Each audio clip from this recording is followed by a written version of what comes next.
Okay, so सुरुवात करूया आपण आपल्या आजच्या सेशनला. तर नमस्कार, मी अथर्व गोसावी. स्वागत आहे सर्वांचं आजच्या आपल्या सेशनमध्ये. आजचा आपला जो आहे हा क्रिप्टो करन्सी ऍडव्हान्स कोर्स मधला 6वा सेशन आहे. आणि या 6व्या सेशनमध्ये आपण एक डायव्हर्जन्सची स्ट्रॅटेजी शिकून घेणार आहोत. ठीक आहे. सो आपण आता आपल्या आजच्या व्हिडिओला जे आहे ती सुरुवात करूया. सर्वांना व्हॉइस स्क्रीन वगैरे सर्व काही क्लिअर जर असेल तर मला नक्की तुम्ही सांगू शकता. ठीक आहे. आता आपण आपल्या आजच्या व्हिडिओला जे आहे ती सुरुवात करूया. सो इथे आज जी मी तुम्हाला स्ट्रॅटेजी सांगणार आहे ही तुम्हाला बिटकॉइन वरती वापरायची आहे. मी तुम्हाला आपल्या चॅनलवरती, आपल्या युट्यूब चॅनलवरती बिटकॉइन असेल, इथेरियम असेल ह्याच्या स्ट्रॅटेजी ऑलरेडी तुमच्यासाठी दिलेल्या आहेत. इवन आपण काही युट्यूबवरती फ्री व्हिडिओ सुद्धा बनवतो, ज्यामध्ये सुद्धा मी तुम्हाला इथेरियमचे किंवा बिटकॉइनच्या स्ट्रॅटेजी अजून देणार आहेच. तर तुम्ही नक्की बघून घेऊ शकता. सो आज ज्या आज ह्या कोर्समध्ये जे आहे ते आपण बघून घेणार आहोत बिटकॉइनची स्ट्रॅटेजी, जी की एक डायव्हर्जन्स काइंड ऑफ स्ट्रॅटेजी आहे. कशा प्रकारे ती इम्प्लिमेंट करायची, कशा प्रकारे त्याच्यामध्ये एंट्री घ्यायची, या सगळ्या गोष्टी आपण जे त्या शिकायला आता सुरुवात करूया. ठीक आहे. तुम्हाला ट्रेडिंग व्यू वरती सिंपल मी सांगतो, बिटकॉइनचा फ्युचर जर तुम्हाला सर्च करायचा असेल तर सरळ इथे येऊन बीटीसी फ्युचर टाकायचं. तुम्हाला इथे बिटकॉइनचा परपेच्युअल फ्युचर तो इथे ओपन करायचा. ह्यामध्येच आपल्याला ट्रेड करायचं असतं. ठीक आहे. यामध्येच आपल्याला जे ते इझिली ट्रेड करायचं असतं. त्यानंतर आता इथे तुम्हाला सर्वांना ब्लॅक बॅकग्राऊंड आहे इथे या स्क्रीनचा, सो त्याचा काही प्रॉब्लेम वगैरे नाहीये. तर नक्की एकदा मला तुम्ही कमेंट बॉक्समध्ये सांगा. आता ह्या स्ट्रॅटेजीमध्ये जर आपल्याला जेव्हा आपण डायव्हर्जन्स वापरायचं आहे, ठीक आहे, जेव्हा पण आपल्याला इथे डायव्हर्जन्स वापरायचा, डायव्हर्जन्स कशामध्ये वापरायचा, डायव्हर्जन्स आपण वापरायचा आहे RSI मध्ये. ठीक आहे. RSI मध्ये आपल्याला वापरायचं आहे डायव्हर्जन्स.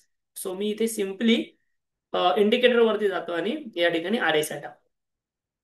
ओके. तर ही जी स्ट्रॅटेजी आहे, हे जे इंडिकेटर आहे, हे तुम्ही तुमच्या ब्रोकरकडे पण इझिली लावू शकता. सो आपण आता कॉइन DCX वरती जाऊन किंवा डेल्टामध्ये जाऊन ह्या गोष्टी बघून घेऊया. म्हणजे ट्रेडिंग व्यू मध्ये लावण्यापेक्षा, कारण ट्रेडिंग व्यू वरती कसं आहे की तुम्ही फ्री इंडिकेटर यूज करण्याची एक लिमिट आहे. तुम्हाला जर 3 इंडिकेटर लावायचे असेल तिकडे तुम्हाला पेड व्हर्जन घ्यावं लागतं. सो त्यापेक्षा तुम्ही तुमच्या ब्रोकरकडे जाऊन ह्या गोष्टी इझिली करू शकताय. ओके. सो मी काय करतो, सिम्पली इथे जे आहे ते हा चार्ट मोठा करतो. आपल्या कॉइन डिसेक्सचं अकाउंट आहे इथे माझं ओपन, त्यामुळे. आणि इथे मी सिम्पली RSI टाकणार आणि RSI ठिकाणी शो करणार. इथे मला RSI ची सेटिंग काही चेंज नाही करायची आहे. मला RSI 70चा ठेवायचा आणि 30चा ठेवायचा आहे, जो की माझ्या ऑलरेडी RSI ची सेटिंग तशी तशी आहे. सो मला ती आता इथे चेंज नाही करायची आहे. त्यानंतर वरचा जो चार्ट आहे, पहिलं म्हणजे डायव्हर्जन्स म्हणजे काय, किती लोकांना माहिती आहे मला सांगा कमेंट बॉक्समध्ये. डायव्हर्जन्स म्हणजे काय, RSI डायव्हर्जन्स म्हणजे काय, किती लोकांना माहिती आहे. सो RSI डायव्हर्जन्स जो आहे ना, त्याचा एक सिंपल अर्थ असा होतो की आता इथे बघा, फॉर एक्झाम्पल तुम्हाला समोरच्या स्क्रीनवरती पहिलं म्हणजे RSI डायव्हर्जन्स कुठे बघायचं, 70च्या वरती आणि 30च्या खाली. ओके. 70च्या वरती आणि 30च्या खालीच तुम्हाला RSI डायव्हर्जन्स बघायचं असतं. सो आता मला सांगा, RSI 70च्या वरती कुठे गेल्या, या ठिकाणी. ठीक आहे. RSI 70च्या वरती गेला इथे. त्या क्षणी मार्केट होते ह्या लेवलला. RSI 70च्या वरती गेला त्या क्षणी मार्केट होते या लेवलला. आता मार्केट जे आहे ते ह्या लेवल पासून इथपर्यंत हाय गेलंय, बरोबर. मार्केट जे आहे ते असं गेलंय, म्हणजे मार्केटने वरच्या साईडला गेलेलं आहे. सो वरच्या साईडला मार्केट गेल्यानंतर खाली RSI वरती काय झालं, RSI काय केलं, RSI आधी इथं तो खाली गेला. जर समजा मार्केट खालून वरती जात आहे, मार्केटचा हाय जो आहे तो खालून वरती जातोय, तर RSI चा हाय सुद्धा खालून वरती गेला पाहिजे. बट तो काय होतो, वरतून खाली होतो. सो ह्याला म्हणतात डायव्हर्जन्स. ठीक आहे. म्हणजे काय की मार्केटमध्ये काहीतरी अपोजिट घडतंय. RSI आणि मार्केटचं एकमेकांशी संतुलन नाहीये, ह्याला म्हणतात डायव्हर्जन्स. ठीक आहे. मी इथे तुमच्या स्क्रीनवरती लिहितो, ह्याला म्हणतात डायव्हर्जन्स. ओके. डायव्हर्जन्स म्हणजे काय की मार्केट आणि RSI हे दोघंही उलटे सुलटे चाललेले आहेत एकमेकांच्या, ह्याला म्हणतात डायव्हर्जन्स. आता मी तुम्हाला असे अजून काही एक्झाम्पल दाखवतो, पण हे डायव्हर्जन्स बघायचं 70च्या वर आणि 30च्या खालीच. तुम्ही ह्याच्यामध्ये डायव्हर्जन्स बघू शकत नाही. ठीक आहे. सो त्यासाठी ती एक नक्की रूल आहे, तो लक्षात ठेवा. अजून एक गोष्ट तुम्हाला दाखवतो इथे बघा. कुठे असं डायव्हर्जन्स आपल्याला दिसतंय का. डायव्हर्जन्स दिसल्यानंतर काय होतं ते तुम्हाला थोड्या वेळात सांगतो, बट कुठे डायव्हर्जन्स दिसतंय का बघूया. इथे एक बघा. या ठिकाणी RSI 70च्या वर आहे तर मार्केट होतं इथे. त्यानंतर मार्केट परत सेम लेवलला आलं. मार्केट सेम लेवलला आलं, बट RSI सेम लेवलला आला का खाली, तर नाही. RSI जो आहे तो थोडासा खाली गेला. याला पण म्हणतात डायव्हर्जन्स. ओके. डायव्हर्जन्स जेवढं मोठं असेल तेवढं आपल्याला चांगला सिग्नल भेटतो. क्लिअर आहे. अजून एक गोष्ट सेम बघा, RSI आला 70च्या वरती, इथे झाला बघा, इथे झाला. तेव्हा तुमचा मार्केट होते ह्या लेवलला. त्यानंतर सेम आर एस आहे त्याच लेवलला आला, मार्केट गेलं तुमचं त्यावेळेला वरती. सेम आर एस आय ह्याच लेवलला आला, मार्केट गेलं वरती. याचा अर्थ काय, मार्केट अशा पद्धतीने चालतंय बट आर एस आय तुमचा फ्लॅट आहे. सॉरी, आर एस आय तुमचा, मार्केट अशा पद्धतीने चालतंय, आर एस आय तुमचा आहे एकदम फ्लॅट. याचा अर्थ हा सुद्धा एक प्रकारचा डायव्हर्जन्स आहे. बरं, हे डायव्हर्जन्स ओळखून आपण काय करणार, मार्केटमध्ये काय फायदा होणार आपल्याला? सो जेव्हा तुम्हाला अशा प्रकारचे डायव्हर्जन्स दिसतात, म्हणजे मार्केट वर जाते पण आर एस आय वर जात नाहीये, याला म्हणतात निगेटिव्ह डायव्हर्जन. निगेटिव्ह डायव्हर्जन म्हणजे आता मार्केटचा ट्रेंड निगेटिव्ह होऊ शकतो. मार्केटचा ट्रेंड निगेटिव्ह होऊ शकतो. होऊ शकतो, होणार हे आपल्याला माहिती आहे का नाही? सो ते होणार हे करण्यासाठी आपण काय करायचं, आपण आपली अजून एक स्ट्रॅटेजी या ठिकाणी जी आहे ती इथे वापरायची आहे. ठीक आहे. सो ती मी तुम्हाला अजून थोड्या वेळानंतर शिकवणारच आहे. आता हे तुम्हाला समजलं डायव्हर्जन म्हणजे काय. सेम तुम्ही इथे मी तुम्हाला दाखवतो बघा. R S I, R S I 30च्या खाली गेला, मार्केट इथे आहे. आर एस आय इथून बघा, हा थोडासा खालीच गेला. ठीक आहे, हा थोडासा खालीच गेला. सो मार्केट त्यावेळेला होतं इथे. सो ह्याला काय म्हणतात, हे एक थोडंसं करेक्ट प्रकारचं डायव्हर्जन आहे, कारण मार्केट पण खाली जाते, आर एस आय पण खाली जातो. सो याचा अर्थ हा ट्रेंड कंटिन्यू राहू शकतो. ट्रेंड कंटिन्यू राहू शकतो. जर हे निगेटिव्ह डायव्हर्जन असतं तर आपण इथेच म्हणालो असतो की मार्केट इथून वर जाऊ शकतो. क्लिअर आहे. सो अशा प्रकारे 30च्या खाली असेल किंवा 70च्या वरती असेल, आपण डायव्हर्जन्स आहे ते इझिली इथे शोधू शकतो. तुम्ही हा डेटा जो आहे तो खाली खाली जाऊन इथे बघू शकता. इथे पण बघा, आर एस आय 30च्या खाली गेला, मार्केट इथे आहे. इथे पण बघा, सेम फ्लॅट लाईन मध्ये आर एस आहे पण मार्केट खाली चाललं, म्हणजे हा एक कसला डायव्हर्जन आहे, पॉझिटिव्ह आहे. पॉझिटिव्ह काय, कारण आर एस आय एक तर फ्लॅट आहे किंवा वरती जातोय. पण मार्केट जरी खाली जाते ते आर एस आय फ्लॅट आहे किंवा वरती जाते, म्हणजे काय, हा पॉझिटिव्ह सिग्नल आहे, पॉझिटिव्ह डायव्हर्जन आहे. मार्केट कधीही पॉझिटिव्ह होऊ शकतं. ट्रेड कुठे करायचं तुम्हाला सांगतो आता. हे फक्त आपण डायव्हर्जन्स ओळखले, पण ह्याच्यानुसार आपण ट्रेड करू शकतो का? तर नाही, कारण की डायव्हर्जन्स आपल्याला समजले, पण ट्रेड कधी करायचा हा एक्झॅक्ट पॉईंट आपल्यासाठी इम्पॉर्टंट आहे. असं नाही की डायव्हर्जन समजलं म्हणजे डायरेक्ट ट्रेड टाका. कधी कधी तुमचा मोठा स्टॉप लॉस सुद्धा ह्यामध्ये जाऊ शकतो. सो डायव्हर्जन समजले म्हणजे ट्रेड समजले असा याचा अर्थ होत नाही. तर त्यासाठी आपल्याला अजून एक दोन इंडिकेटर्स इथे लावायचे. ओके, सो त्यासाठी आपल्याला इथे दोन ईएमएच ची गरज आहे. सो दोन एक्सपोनेन्शियल मुव्हिंग एव्हरेज मी इथे ऍड करतो. एकाची सेटिंग असणार 9, एकाची सेटिंग असणार 30. 9 आणि 30चा एक्सपोनेन्शियल मुव्हिंग एव्हरेज मी ऍड करतो. 30चा मुव्हिंग एव्हरेजला मी व्हाईट करतो. ठीक आहे, 30च्या मुव्हिंग एव्हरेजला मी व्हाईट करतो आणि 9चा जो मुव्हिंग एव्हरेज आहे त्याला येल्लो करतो. म्हणजे इथे दिसतील असे कलर करतो. इन शॉर्ट, दिसतंय सर्वांना? सर्वांना दिसतंय. 9 आणि 30चा एक्सपोनेन्शियल मुव्हिंग एव्हरेज मी या ठिकाणी इथे लावलेला आहे. ओके, आता अजून एक गोष्ट, परत स्क्रीन आपण थोडीशी मोठी करूया. हा. सगळ्यात पहिली स्टेप इथे आपल्याला काय करायची माहिती आहे. सगळ्यात पहिल्यांदा ना आपल्याला डायव्हर्जन्स शोधायचे. एंट्री घेण्यासाठी पहिले डायव्हर्जन्स शोधायचे. सो मी हे दोन इंडिकेटर सध्याला हाईड करतो, कारण की कन्फ्युजन मला काहीच नको इथे त्या. ओके, डायव्हर्जन्स आपण मगाशी शोधलेले. लाईक हा जो आहे हा मार्केट वर जातोय पण आर एस आय जो तो खाली जातो, आहे की निगेटिव्ह डायव्हर्जन होता. त्यासोबतच अजून आपण डायव्हर्जन्स कोणते शोधलेले पुढे जाऊन.